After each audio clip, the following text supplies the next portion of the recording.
আপনারা কি মনে করেন বিষাক্ত সাপই বিপজ্জনক হয়? যে সাপের বিষ নেই তাদের ভয় করার কোনো কারণ নেই।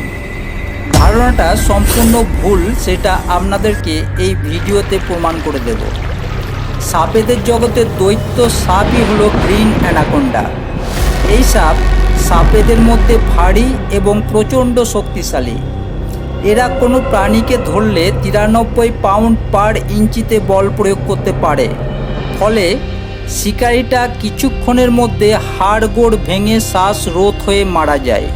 মাংসাশী হিসাবে গ্রিন অ্যানাকোন্ডারা শিকারকে ধরে ফেলে ও মেরে ফেলতে পারে। পাখি এবং মাছের মতো ছোট প্রাণী থেকে শুরু করে হরিণ, ক্যাপিবারাস এবং বন্য শূকরের মতো বড় প্রাণীও পর্যন্ত শিকার করতে পারে। এদের জাগুয়ার খেতেও দেখা গেছে। শিকারের আকার নির্বিশেষে সবুজ অ্যানাকোন্ডা তাদের চোয়ালের প্রসারিত লিগামেন্ট ব্যবহার করে তাদের খাবারকে পুরো গ্রাস করে। যদিও সবুজ অ্যানাকোন্ডা দ্বারা কোনো ব্যক্তি খাওয়ার কোনো রেকর্ড নেই, তবে মানুষের উপর ব্যর্থ আক্রমণের খবর পাওয়া গেছে। তবে বড় অ্যানাকোন্ডাদের ছোট প্রাণী শিকার করা কঠিন হয়, তাই এরা বড় প্রাণী শিকার করে, কিন্তু ছোট অ্যানাকোন্ডা ছোট প্রাণী সহজেই শিকার করতে পারে। এরা পৃথিবীর সবথেকে ভারী সাপ। এদের ওজন সর্বোচ্চ 200 কিলোগ্রাম হতে পারে। সাধারণত পূর্ণবয়স্ক সাপের ওজন 100 কেজির বেশি হয়। এরা সাধারণত 13 থেকে 20 ফুট পর্যন্ত লম্বা হয়, তবে 9 মিটার বা 28 ফুট পর্যন্ত লম্বা গ্রিন অ্যানাকোন্ডার কথাও শোনা গেছে। স্ত্রী গ্রিন অ্যানাকোন্ডা সাপ পুরুষদের তুলনায় লম্বা ও ভারী হয়। এই সাপের কোনো বিষ থাকে না, এরা সম্পূর্ণ নির্বিষ হয়। গ্রিন অ্যানাকোন্ডা সাপের বিপাকক্রিয়া অত্যন্ত ধীর। এরা খাদ্য ছাড়া 1 সপ্তাহ কি 1 মাস পর্যন্ত পার করে দিতে পারে। অন্যান্য বোয়া সাপের মতো এরা শিকারকে শ্বাসরোধ করার জন্য সংকোচনের উপর নির্ভর করে।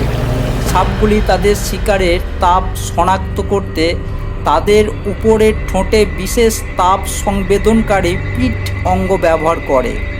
এরা শিকারকে অতর্কিত আক্রমণ করে।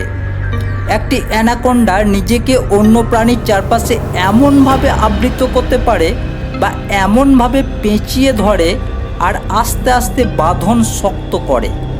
যতক্ষণ শিকার শ্বাস নেয় ততক্ষণ পর্যন্ত বাঁধন শক্ত করা হয়।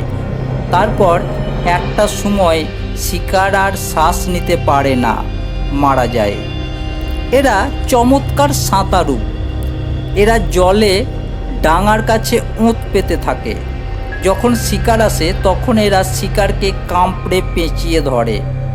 আধা জলজ সাপ হিসাবে সবুজ অ্যানাকোন্ডা জলাভূমি এবং স্রোতের মতো অগভীর ধীর গতির জলে বাস করে।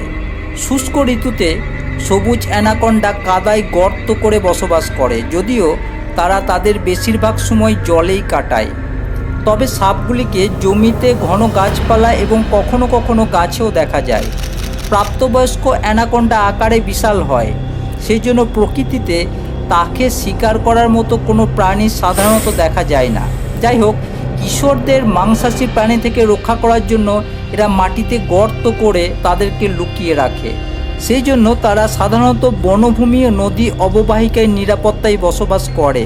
তাই সবুজ অ্যানাকোন্ডাকে সংরক্ষণবাদীরা বিলুপ্তির ঝুঁকিতে নেই বলে মনে করেন। তাদের মতে উত্তরে সবুজ অ্যানাকোন্ডা সম্ভাব্য ঝুঁকির মধ্যে থাকতে পারে, কারণ এটি বাসস্থানের পরিসর খুব কম। অ্যানাকোন্ডা চোরা শিকারীরা তাদের চামড়ার জন্যে, অবৈধ পোষা প্রাণীর ব্যবসায় বিক্রির জন্য শিকার করে। আবার সাধারণ মানুষও ছোট গবাদি পশু এই গ্রিন অ্যানাকোন্ডাতে খেয়ে নেয়, সেই জন্য অনেকে মেরে ফেলে। ধন্যবাদ।